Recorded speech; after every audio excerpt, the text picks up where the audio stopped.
Sejam bem-vindos a mais um episódio do Moneyball Podcast. Eu sou o William Azulay e estou aqui mais uma vez com vocês, meus caríssimos ouvintes. Estou aqui com os meus colegas, amigos, compatriotas, seja o que vocês possam chamar. Estamos aqui em mais um episódio com Bobby Shmurda, Lucani Ribeiro, a.k.a. Ti Preguiçoso. Como é que estás, Lucani? Não tenho nada. Estamos aqui também com o nosso Kevin Love, angolano, André Ferreira. Como estás, André? Bem, obrigado. É bom estar de volta. E aqui temos o regresso do indivíduo que nunca foi. Childish, Sandro Fernandes, como estás? What's up? What's poppin', família? Estamos muito bem dispostos, estamos aqui com alegria para fazer o episódio de hoje. Bem, vamos agora aqui entrar numa aventura bastante agradável. Como vocês sabem, nós acabamos de testemunhar um dos melhores documentários dos últimos anos. Muita gente diz que, em termos desportivos, foi o melhor documentário que já se viu. E estou a falar precisamente do documentário The Last Dance de Michael Jordan.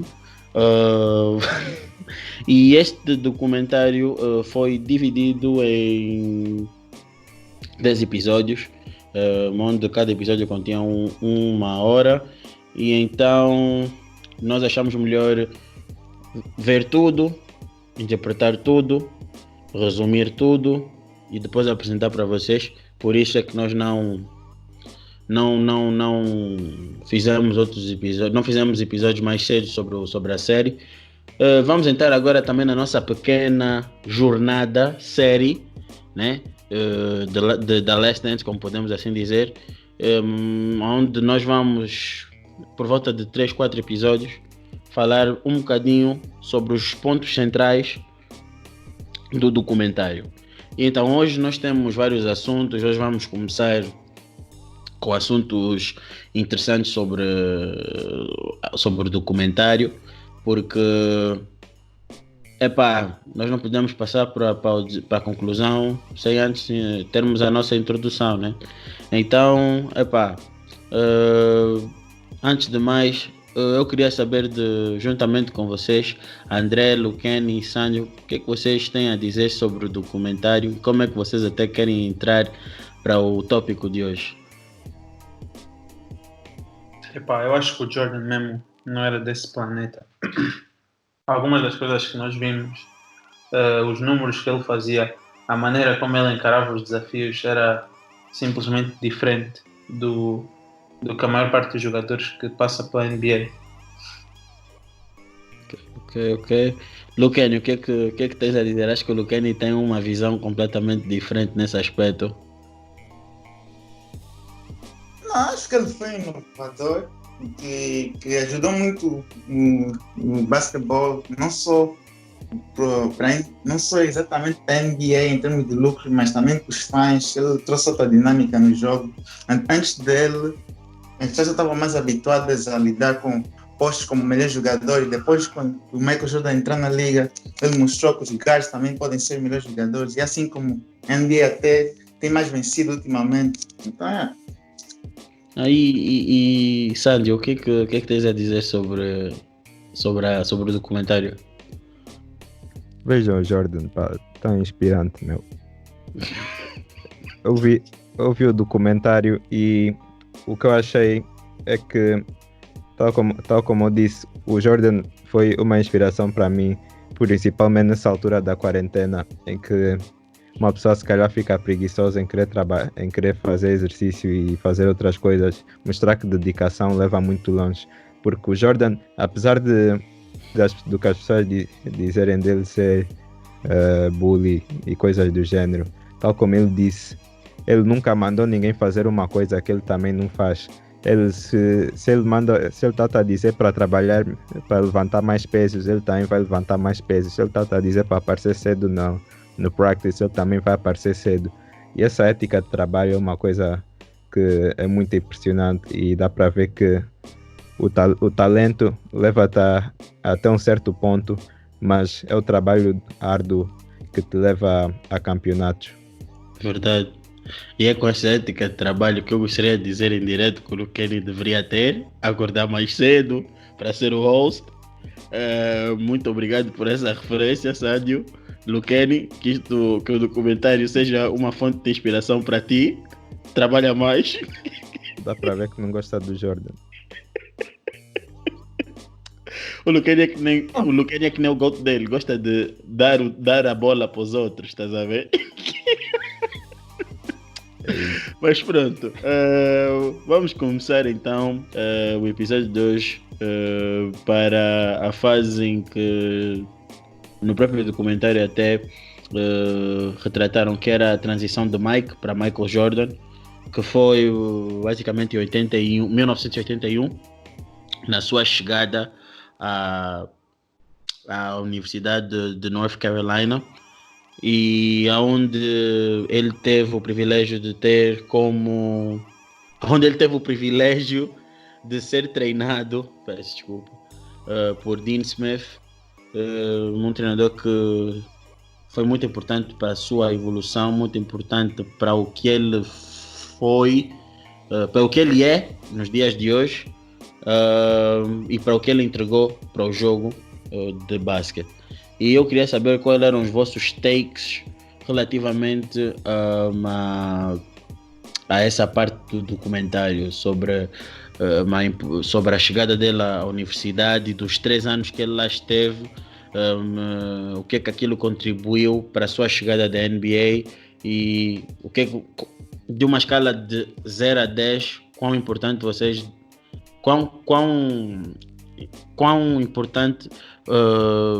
foi a estadia, aquela passagem pela college.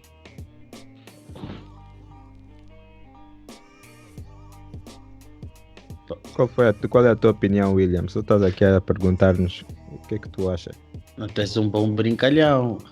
Então eu faço-te a pergunta e estás a me fazer a pergunta novamente. Toda hora a fazerem-nos perguntas, também queremos ouvir a opinião do William.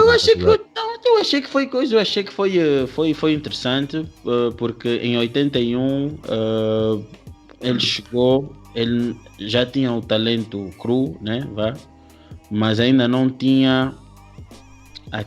Ele na altura, quando chegou em 81, nem sequer era melhor que o James Worthy, que estava na equipa.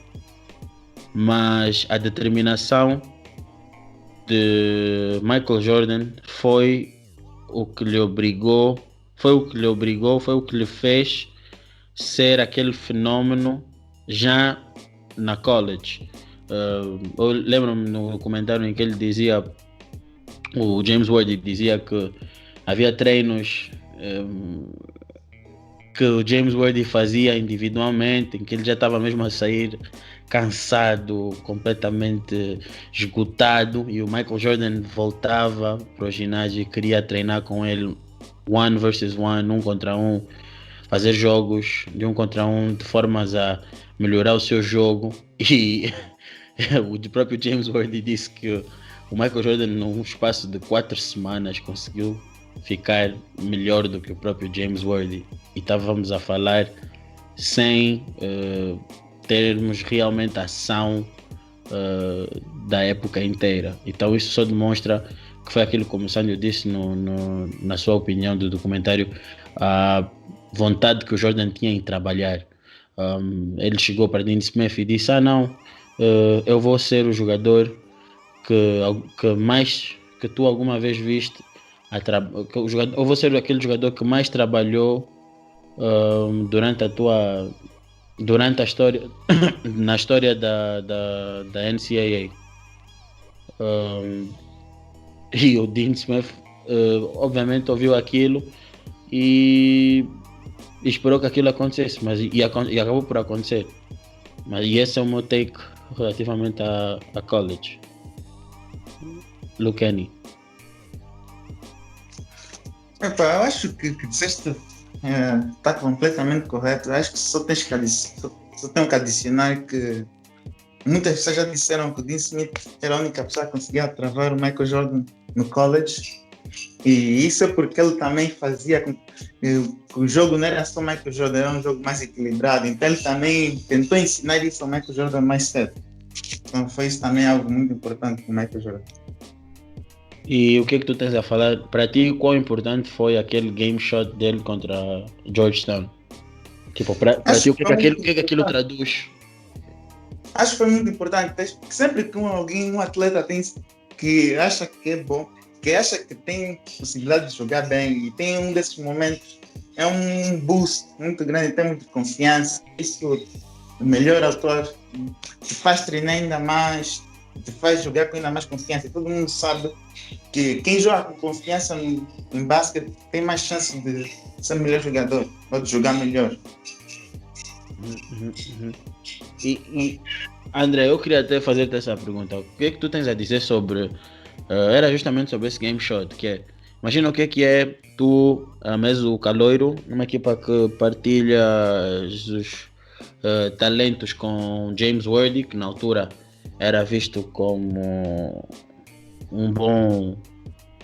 uma boa promessa.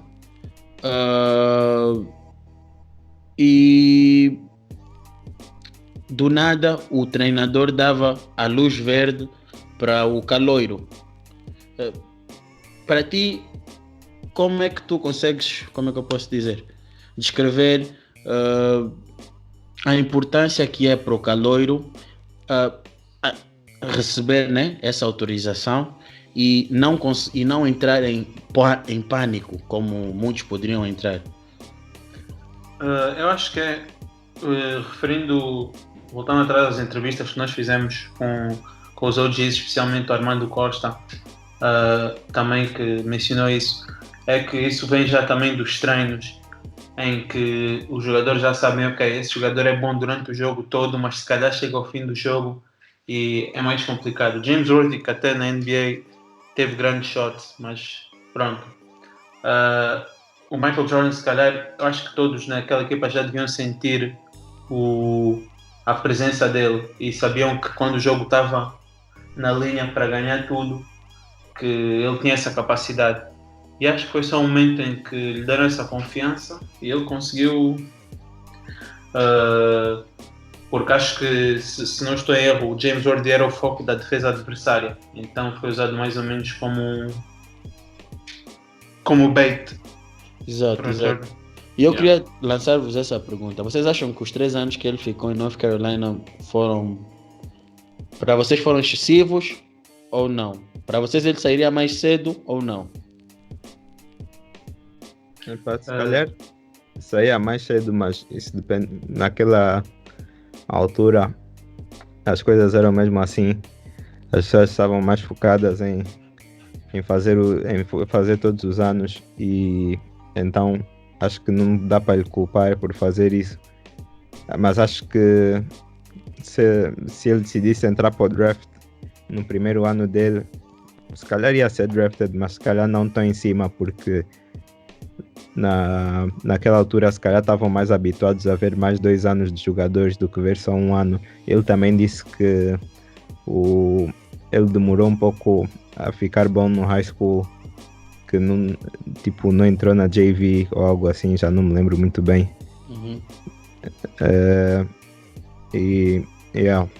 Acho mas que... É isso que eu queria, isso que tu falaste por acaso foi muito importante, e era numa das coisas que tu disseste que eu queria pegar. Vocês não acham que se calhar hoje em dia na NBA, não, os miúdos, os prospects, não deveriam, como é que eu posso dizer, não ter tanta pressa em entrar para a liga e amadurecer à medida do tempo, como fazem hoje, ou deveriam fazer como se fazia antigamente? Ficava-se um bocadinho de mais tempo e depois é que ingressavam realmente para a liga quando achavam que o seu jogo estava maduro o suficiente. Vocês não acham que hoje em dia há muita pressa para entrar para a liga? Mais por situações financeiras do que outra coisa? Sim, também eu acho que depende dos casos. Tu tens jogadores, por exemplo, os que saem diretamente da high school, como Kobe, Garnett, que são jogadores que já têm a mentalidade no sítio certo, e quanto mais cedo eles começarem a competir com competição melhor, mais vai contribuir para o jogo deles. Tá a ver? Mas agora, como o Sandy referiu, o Jordan no high school demorou ainda um pouco a atingir um certo nível, e então, se calhar, esses anos extra no college fizeram-lhe bem, mas há certas estrelas no college que não faz sentido continuarem a jogar, porque dominam simplesmente a posição toda, e como todos os rookies na NBA se referem à NBA como um grande salto em termos de intensidade, como mesmo o Bruno Fernandes disse, a intensidade, tudo é muito mais rápido, as decisões é tudo muito mais rápido, e quanto mais cedo tu começas a trabalhar nesse alto nível, acho que pode beneficiar bastante o teu jogo. Ok. E agora passando, né, para outra fase, que é a fase mais interessante, né? Isso era uma fase mais introdutória. 1984, draft, terceira pick, Chicago Bulls, Michael Jordan, primeira, foi o Olajuwon, que foi para os Rockets. Segunda, eram os Portland, que tinham draftado um poste, Sam, não me recordo do segundo nome dele. Sam Bowie. Exato, e o terceiro foi o Michael Jordan. Eu queria ouvir da vossa parte, como é que vocês acharam um jogador tipo como Michael Jordan, que estava a sair de um sistema vencedor na altura, entrar para uma equipa onde o quadro competitivo não estava lá muito existente na altura, onde tipo, tinha ido para uma equipa onde não tinha ainda muito, na altura era medíocre mesmo, não tinha base. O Chicago Bulls na altura não tinha base que teve depois na década de 90. Eu queria saber ainda não tem. Eu queria saber junto de vocês que se Chicago Bulls foi a melhor opção para o Jordan. Eu acho claramente que sim, né? É fácil também olhar depois desses anos todos, tudo o que ele conseguiu ganhar com a organização. Eu acho que a organização conseguiu construir uma boa equipa à volta dele nos anos em que ele precisou. No início, é como todas as organizações, né? Se tens uma draft pick alta, significa que a tua equipa não é muito boa. Então, pronto, eles estavam à espera de conseguir um star player, como muitas equipas na NBA fazem tank para conseguir grandes draft picks à espera de conseguir a próxima estrela, né? Mas tu achas, por exemplo, André, que se, por exemplo, porque o draft foi feito antes das Olimpíadas, naquela nova Olimpíadas. Uhum. E o Jordan, por acaso, até nas Olimpíadas esteve muito bem. Acho que foi tipo dos main characters naquelas Olimpíadas. Tu achas que se, como é que eu posso dizer, o draft fosse depois, a ordem poderia inverter? Eu acho que no máximo dos máximos tu tinhas o Jordan em segundo, porque em primeiro nunca ias ter. O Hakeem era mesmo já, na altura era visto como, e como já referiram antes, que era uma liga de, acho que foi o Lucani que disse, que era uma liga de bigs, e que o teu melhor jogador, todo mundo sabia que tem que ser um center, tem que ser um jogador alto, não pode ser um base. Então o Hakeem já era tipo o mais, a aposta mais segura, que podia ser que ele ia ser um grande jogador, e foi.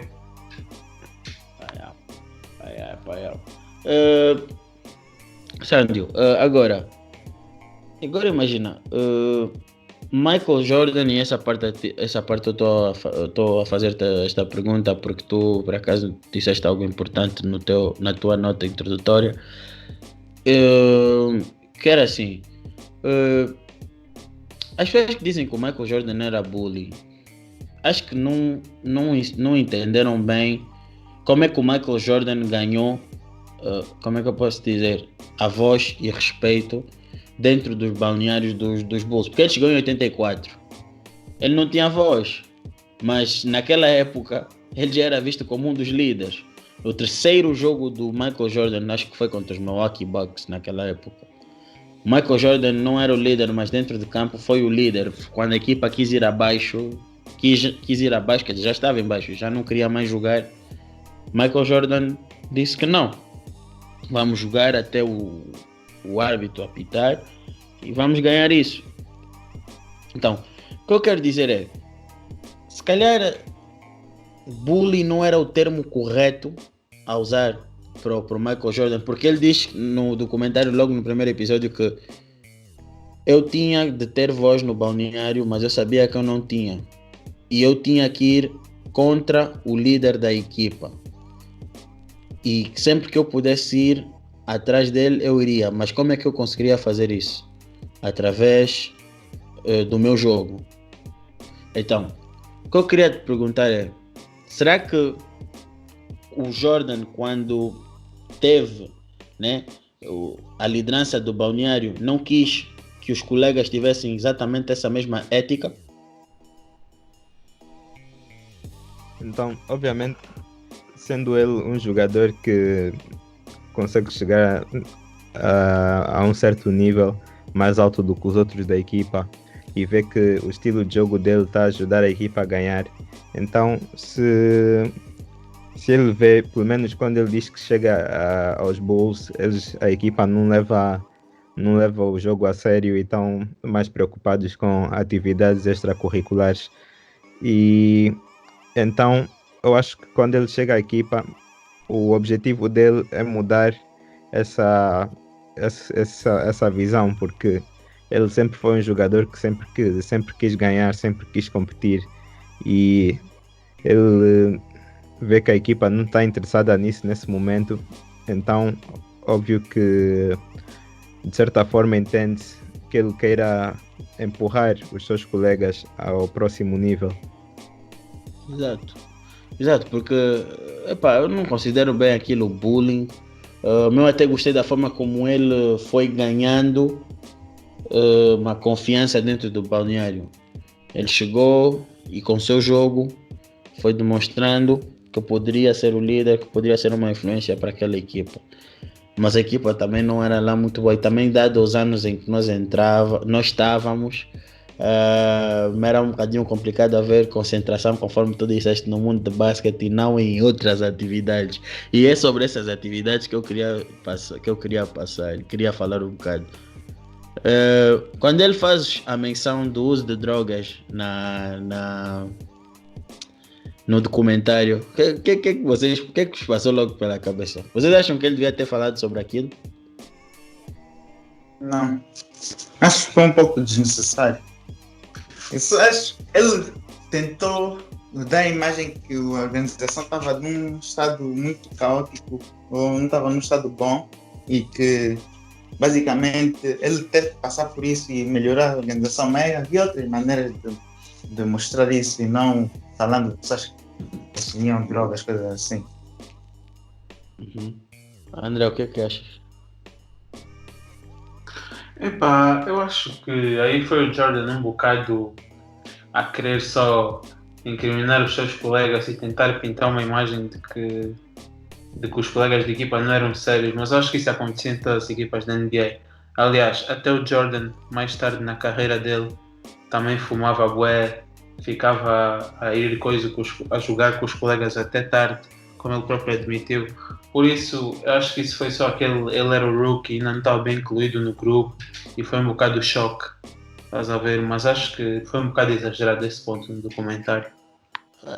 Acho que não concordas, Sânio?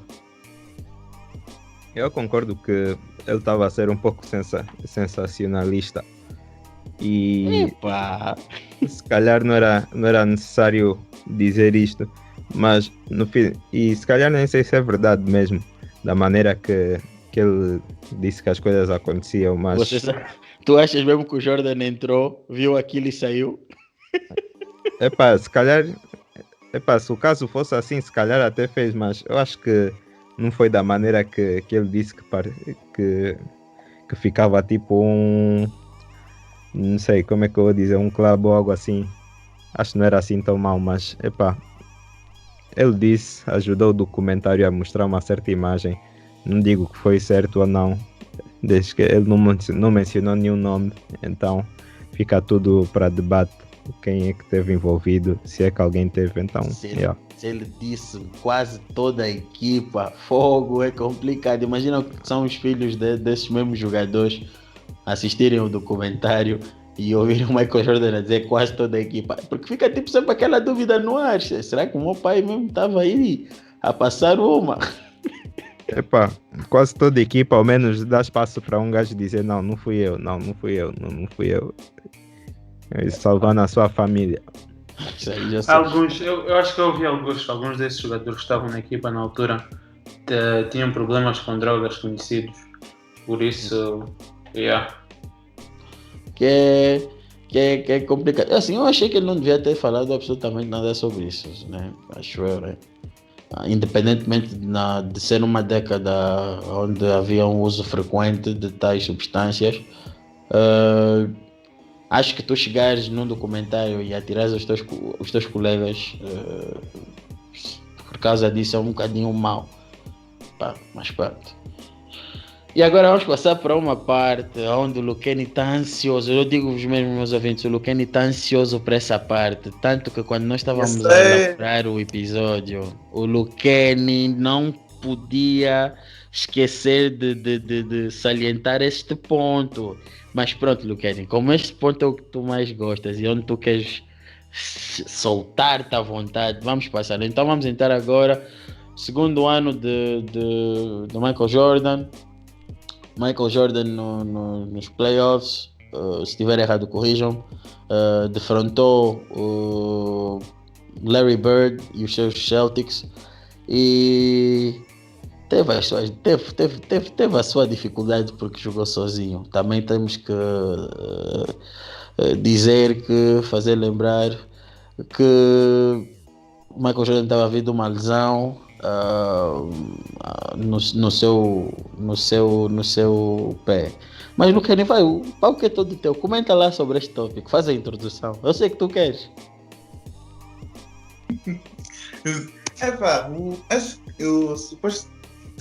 Não supostamente. O Michael Jordan ele teve uma lesão no início da temporada, ele partiu o pé e durante a temporada toda ele estava a recuperar o pé e então quando ele finalmente conseguiu voltar a jogar, ele estava na mesma situação que põe agora o Joel Embiid de vez em quando. Estava em minutes restriction, só podia fazer acho que 20 e tal minutos por jogo. Então estava nesse tipo de situação. E quando foi jogar contra os Celtics, eles conseguiram ir para os playoffs, e quando foram jogar contra os Celtics, ele finalmente conseguiu jogar o tempo todo. E parecia um animal que imagina um animal que estava preso durante o dia todo e depois se solta. Então foi assim como é que ele fez. Estava a sentir. Então, o primeiro jogo saiu-se muito bem, e fez acho que 49 pontos, se não me engano. E no segundo jogo conseguiu superar ainda o primeiro jogo, teve 63 pontos. E no terceiro jogo, ele teve um jogo normal. Mas basicamente ele levou uns 3 jogos porque não tinha uma equipa melhor. E foi o que é algo que eu não sei porque que as pessoas fazem, que aceitam isso com o jogo, não aceitam isso com o LeBron, porque quando um jogador não tem um time suficiente, não é suposto conseguir ganhar. E isso foi um outro exemplo. Mas em termos individuais, o Michael já teve uma ótima série. E fez tudo o que podia, só que os Celtics eram uma equipa melhor. André e Luqueni, André e Sânio, qual é o vosso point relativamente a isso que o Luqueni disse? Eu acho que quando tu marcas 60 pontos contra uma das melhores equipas de todos os tempos, acho que a culpa não é bem tua de não ganhares o jogo. Acho que claramente a equipa dos Bulls ainda não estava preparada para enfrentar uma das melhores equipas de sempre, tendo em conta que eles chegaram aos playoffs por muito pouco, porque o Michael Jordan voltou e quis jogar, porque pela organização nem sequer jogava mais. Então acho que temos que ter isso em conta. Da mesma maneira que eu não critico o LeBron por algumas finais que ele perdeu, também não critico o Jordan por ter perdido aí contra os Celtics. Eu estou do lado do André. Eu acho que uma pessoa só pode fazer uma certa parte. Estou aqui a pensar em inglês e a tentar traduzir, mas não tinha muito mais que ele podia fazer. No final do dia é um jogo de equipa e ele fez mais do que uma pessoa pode esperar de um jogador sozinho, e mesmo assim não deu para ganhar, então não dá para lhe culpar. Epá, é verdade, é verdade, é verdade, é verdade.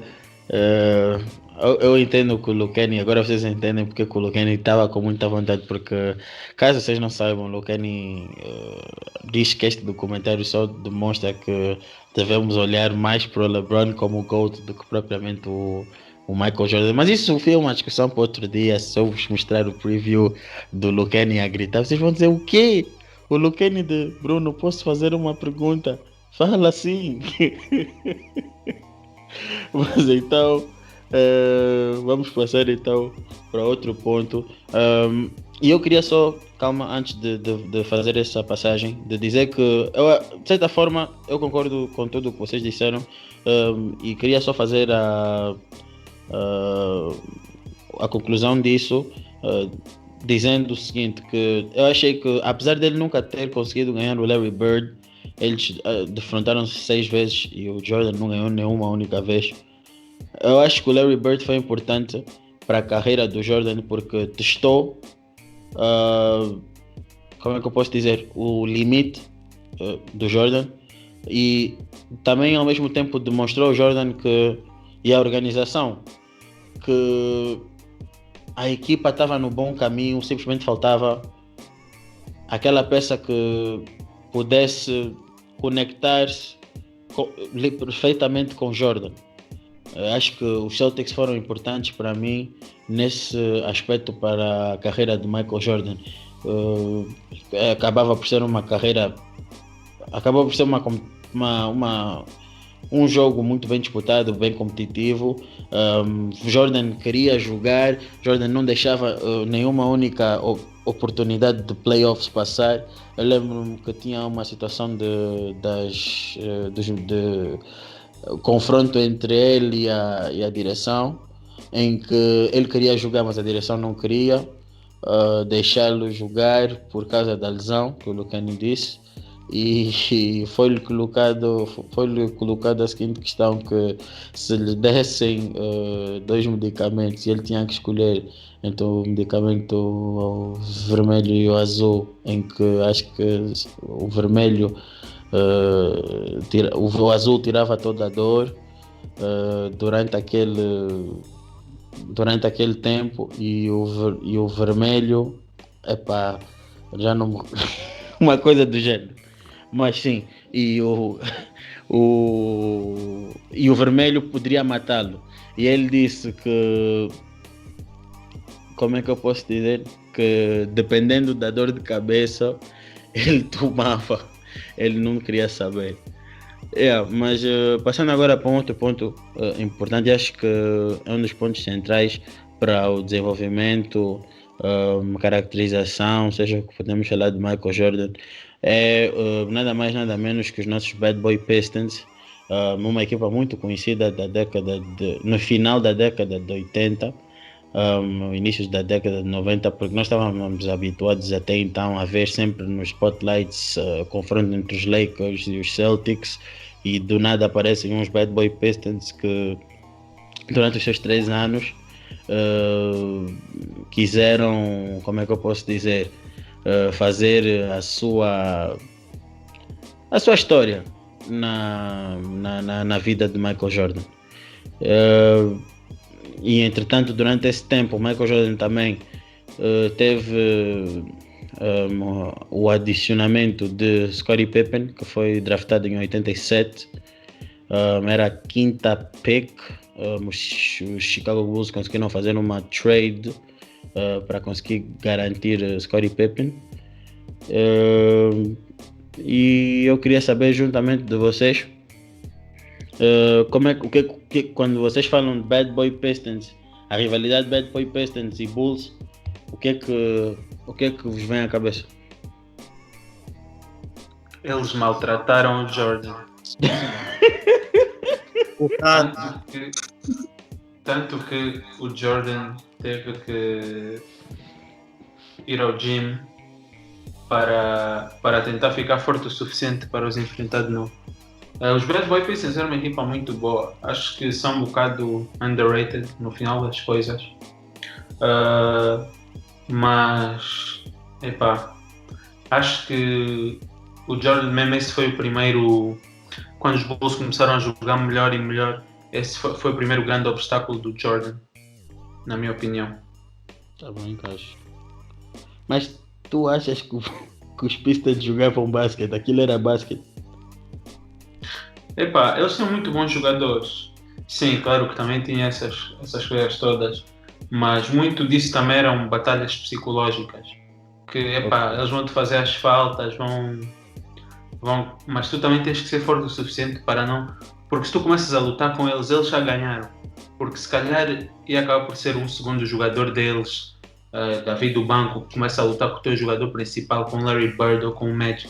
Começam a lutar e depois os dois são ejected. E pronto, eles já estão a ganhar porque o teu melhor jogador foi ejected. Mas eles sim, eram uma equipa muito boa de basquete. Mas tu não achas que tipo, a equipa foi formada aproveitando as regras do momento, porque não havíamos, por exemplo, o 3-second violation, que é tipo, temos o poste ou qualquer outro tipo de jogador que pode basicamente acampar no garrafão sem ter de sair, e isso impede com que haja uma fácil penetração do jogador para fazer o ponto. E também não achas que foi formada uma equipa que não que fosse muito dotada em talento basquetebolístico, mas sim talento em jogos psicológicos? Porque foi aquilo que tu disseste, eles quando viam que a equipa psicologicamente, a equipa adversária, né, psicologicamente já estava desligada do jogo devido às lutas, pancadas, seja as agressões verbais, eles já sabiam que tinham um jogo ganho. E tu achas esse tipo de basquete, tu e vocês também, Luqueni e Sandio, se vocês acham esse tipo de basquete inteligente, e vocês acham que isso, de certa forma, é algo que foi acrescentado ao jogo, né, para os dias de hoje? Porque hoje nós temos Patrick Beverly que fazem esse jogo, temos mais quem? Pronto, Patrick Beverly, se calhar o Russell Westbrook por vezes. O que vocês têm a dizer sobre isso?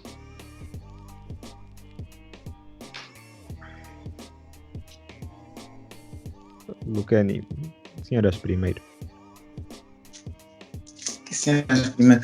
Eu acho que a parte do Bad Boy Pistons que muitas pessoas não prestam atenção é que ele também mostrou uma das weaknesses que o Michael Jordan tinha na altura. Que foi por isso que vocês notarem um pouco, quando ele estava com o Doug Collins... É Doug Collins? Doug Collins. Quando estava a ser treinado pelo Doug Collins, o Pistons tinha mais sucesso contra os Bulls. Por quê? Porque era mais o Michael Jordan no show e o resto do time assim, não estava muito envolvido. Mas depois, quando entrou o Phil Jackson, a primeira vez que foram logo contra os Pistons, foram logo já Game 7. E no ano seguinte conseguiram ganhar. Não, foram a Game 7 no ano seguinte conseguiram ganhar. Isso mostra que o Phil Jackson já trouxe um outro tipo de jogo. Como é que ele tem que passar mais a bola, e foi por isso que o tipo de jogo dos Pistons foi um bocadinho menos efetivo. Porque em termos de brutalidade também havia brutalidade do lado dos Bulls. Um dos melhores jogadores, um dos jogadores que era mais conhecido por ser estava no time dos Bulls até na altura. Então acho que eles não se focam muito nessa aspecto. Então o que estás a dizer basicamente é que o trabalho de Jordan no verão que foi mostrado no Last Dance não tem nada a ver com a vitória dos Bulls sobre os Pistons, mas sim a entrada do Phil Jackson. Mas isso é uma mentira, sabe? Mas quem pode dizer isso é mentira? Mas isso é mentira, porque o Phil, tipo, tu chegando e dizendo isso é uma autêntica mentira, porque o Phil Jackson chegou, passado 2 anos, que já tinham confrontado os Detroit Pistons, e que a equipa em si aprendeu e cresceu, porque o Scottie Pippen também aprendeu, como é que eu posso dizer, como desenvolveu como jogador nesse tipo de situações. Eu não acredito que o Phil Jackson tivesse pegado na equipa naquela altura, onde, como é que eu posso dizer, Scottie Pippen estava cru e ainda não tinham alguns jogadores na equipa que eles automaticamente seriam contenders. O Phil Jackson foi sim um bom treinador, mas teve também a vantagem de encontrar uma equipa que já estava no meio de um processo psicológico para ultrapassar os tais bullies na altura. Por isso é um bocado injusto tu dizeres, não, o trabalho do Phil Jackson é que fez os Bulls passarem os Pistons. Não concordo aí. Ouviste, Aí Ken? Aí não concordo contigo. Espera aí, dizes que não concordas com a parte do Phil Jackson? Eu não concordo com a parte do Phil Jackson, não concordo quando tu dizes, não, o Phil Jackson é o motivo pelo qual os Bulls conseguiram ultrapassar os Pistons. Não é um motivo principal. Ou quando digo Phil Jackson, é que está a falar do tipo de jogo que ele trouxe. Ele fez as pessoas jogarem mais com um bocadinho mais de união em termos de um ataque, na defesa. Porque os Pistons falam, são Jordan Rules. A melhor maneira de combater Jordan Rules é ele continuar a jogar bem, mas depender mais do time dele. Essa era a melhor maneira. Claro que o Jordan indo para o weight room isso ajudou.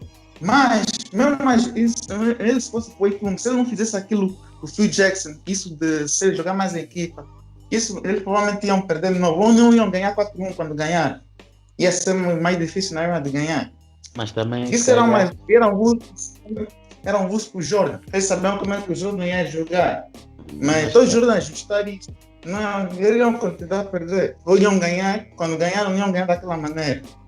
Pois, isso é Eu acho que verdade. também temos que passamos um bocado por esse ponto, mas acho que também devemos dar um bocado de props à organização dos Bulls, especialmente ao Jerry Krause, especialmente nessa altura, no início, quando os Bulls começaram a melhorar, porque a equipa foi muito bem montada. Como mencionaste, os Bulls tiveram que trade para o Scottie Pippen, o que significa que eles identificaram o talento do Scottie Pippen mais do que as outras equipas e disseram não, este é mesmo o jogador que nós queremos, nós sabemos que ele tem muito potencial e foram buscar. E para além disso, o Jerry Krause também teve a grande ideia de pôr na altura, o que era uma coisa controversa, de pôr o Phil Jackson como treinador dos Bulls, até porque o Doug Collins tinha uma boa relação já com o Jordan e o reconhecimento das possibilidades da Triangle Offense que veio a ser implementada, porque o Jerry Krause também instruiu de certa forma o Phil Jackson a trabalhar com outro treinador dos Bulls que eu já não me recordo do nome, que estava a desenvolver o Triangle Offense. E acho que esses fatores todos, mas também houve outra trade controversa que eles fizeram, que acho que era do Charles Oakley, já não me lembro. Sim, Tex Winter era o treinador que desenvolveu o Triangle. E teve outra trade que eles fizeram que foi meio controversa, do Charles Oakley, que era grande amigo do Michael Jordan. Acho que até são grandes amigos até hoje.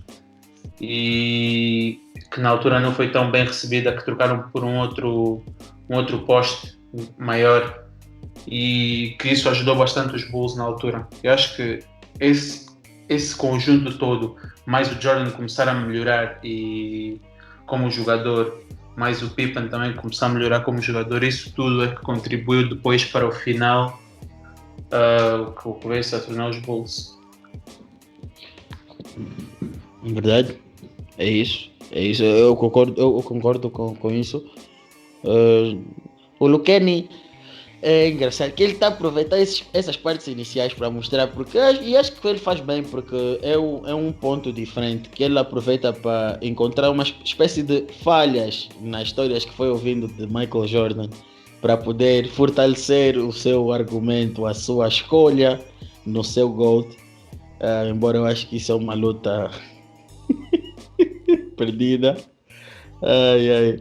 E pronto.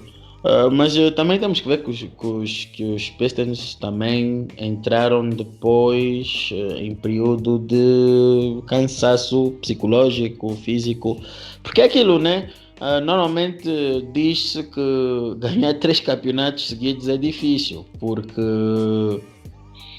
na altura, acho que em 89, 90, pouquíssimas equipas tinham ganho ainda na história da NBA 2 vezes consecutivas. Eu nem estou a falar repeat, estou a falar 2 vezes consecutivas. Shout out Bill Russell, 8 vezes consecutivas. Meu tempos primórdios. Camarada é um batuteiro, nesse aí, não conta. Mas era, como posso dizer, um tempo em que era muito difícil nós chegarmos sequer até 2 campeonatos seguidos. E nós estamos a falar de uma equipa que foi até 1991 relevante, e isso tem um desgaste físico muito grande, principalmente com jogadores que já estavam antigamente o nível de, como é que eu posso dizer, a forma como a carreira de um jogador durava não era o mesmo que dura hoje, também pelo facto do jogo ser muito mais físico antigamente. Então é um bocadinho complicado não mencionar esse fator. Mas sim, depois entramos para 91, né? 91, e em 91 vai ser o nosso último tópico, né? E assim nós fechamos o episódio. Em 91 nós temos logo destaque de finalmente a ultrapassagem dos Pistons, e que Jordan adicionou no verão, acho que foram 5 quilos de massa. Acho que foi isso, né? Foram 5, né? 5 ou 6, uma coisa do gênero. Eles em inglês disseram 15 pounds, só que eu não estou a fazer bem a conversão provavelmente. E depois, em 91, é quando começa a surgir os grandes problemas com a direção. Nós estamos a falar de uma altura em que já se sabia qual era o valor de Scottie Pippen. Scottie Pippen era um jogador que já sabia que era o grande Robin do Michael Jordan.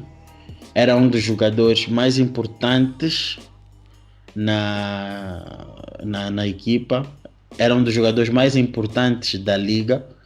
Eu, por acaso, não sabia, e foi falado no documentário, que Scottie Pippen foi um dos, se não o jogador que trouxe o entendimento de point forward para a liga. E para quem não sabe o que é um point forward é aquilo que o LeBron faz. É um jogador que joga na posição de forward e que tem trabalhos, como é que eu posso dizer, extras. Consegue fazer trabalhos defensivos extremamente bem, consegue organizar o jogo facilmente, consegue ser basicamente um point guard dentro da posição forward. Pronto. Um base dentro da posição de forward. Basicamente isso. E um jogador desse calibre que fazia o trabalho sujo, assim podemos dizer, do Michael Jordan, assina um contrato de 7 anos com um valor de 18 milhões de dólares na altura. O que é que vocês têm a falar sobre isso, sobre esse contrato? Vocês acham que a direção de... Como é que eu posso dizer? A direção de Chicago esteve bem com Pippen? Ou vocês acham que no documentário houve muita coisa que não foi contada e a história está com muitos buracos? Epa, eu quero pôr aqui um pouco de contexto no documentário que eu depois vi a conversarem no Twitter e tal. É que basicamente na altura em que o Pippen recebe o contrato foi antes do teto salarial na NBA subir bastante. Ou seja, na altura em que ele recebe esse contrato, ele é um dos jogadores mais bem pagos da NBA. Acho que disseram que ele estava no top 10. Entretanto, acho que no primeiro ou no segundo ano do contrato o teto salarial sobe bastante. Então os salários começam a subir e o contrato dele começa a desvalorizar cada vez mais. E ele, como refere no documentário também, assinou um contrato de 7 anos. No documentário eles dão um bocado mais da história do Pippen e do que aconteceu ao pai dele e ao irmão dele, que ficaram paraplégicos. E E como ele menciona no documentário, era aquilo que ele disse que basicamente, não sabe, daqui a amanhã pode acontecer uma lesão, eu posso ter uma lesão grande, acaba a minha carreira e nunca sabe o dia da manhã, então vou assinar um contrato de muito longa duração. Claramente que foi um erro. Eu acho que os Bulls, de boa fé, pela qualidade que ele tinha como jogador, podiam ter renegociado o contrato e deviam, mas não o fizeram, foram um bocado mão de vaca. Mas é isso, eu acho que a história não está 100% bem contada. Acho que sim, os Bulls têm culpa nesse aspecto, mas a culpa não é tanto na oferta do contrato, mas sim no facto de não terem renegociado o contrato. Porque se eles estavam a dar em um ano 36 milhões ao Jordan, eles podiam ter dado muito melhor contrato ao Pippen. Podiam ter renegociado. E aí onde eu vejo um bocadinho a má fé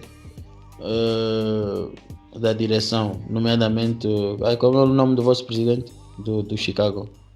Reisendorf. Exatamente, esse nome é muito complicado que eu não vou decorar. Eu achei que houve um bocadinho de má fé na parte dele, e nós estamos a falar de um jogador que por causa dessa situação contratual, eu acho que de certa forma também fez criar uma espécie de, como é que eu posso dizer, uma outra faceta de Pippen que se calhar se ele tivesse sido valorizado da forma como merecia não teríamos, porque o Pippen, apesar de ser segundo homem, ele tinha um ego como se fosse de Batman. Então eu acho que essa situação toda contribuiu para outro tipo de situações polêmicas que surgiram lá para o fim do contrato e etc, com ele e Jerry Krause. E este era o meu último take relativamente ao episódio de hoje. Não sei se vocês têm mais alguma coisa a falar sobre isto, sobre este ponto de Scottie Pippen. Só em geral, agora que falaste de Jerry Krause, o André já pôs um pouco de luz no que o Jerry Krause fez bem, e isso é uma coisa que eles fizeram um pouco no documentário. Pintaram o Jerry Krause como um vilão de forma geral, mas ele fez muita coisa bem e os Bulls só chegaram onde chegaram por causa do que ele fez, apesar de tudo o que aconteceu no final. E se calhar, se virem bem as coisas, a situação em que as coisas estavam naquele momento, o que ele fez no fim se calhar até fazia um pouco de sentido, mas só queria dizer que o Jerry Krause merece um pouco de mais props do que ele recebeu nesse documentário. Ok. Verdade. E agora eu esqueci-me, isto era mesmo para fechar, eu esqueci-me de perguntar isso, que estava ligado a um tema um bocadinho mais atrás, mas pronto, isso se eu não perguntasse, depois poderíamos ser crucificados, que é o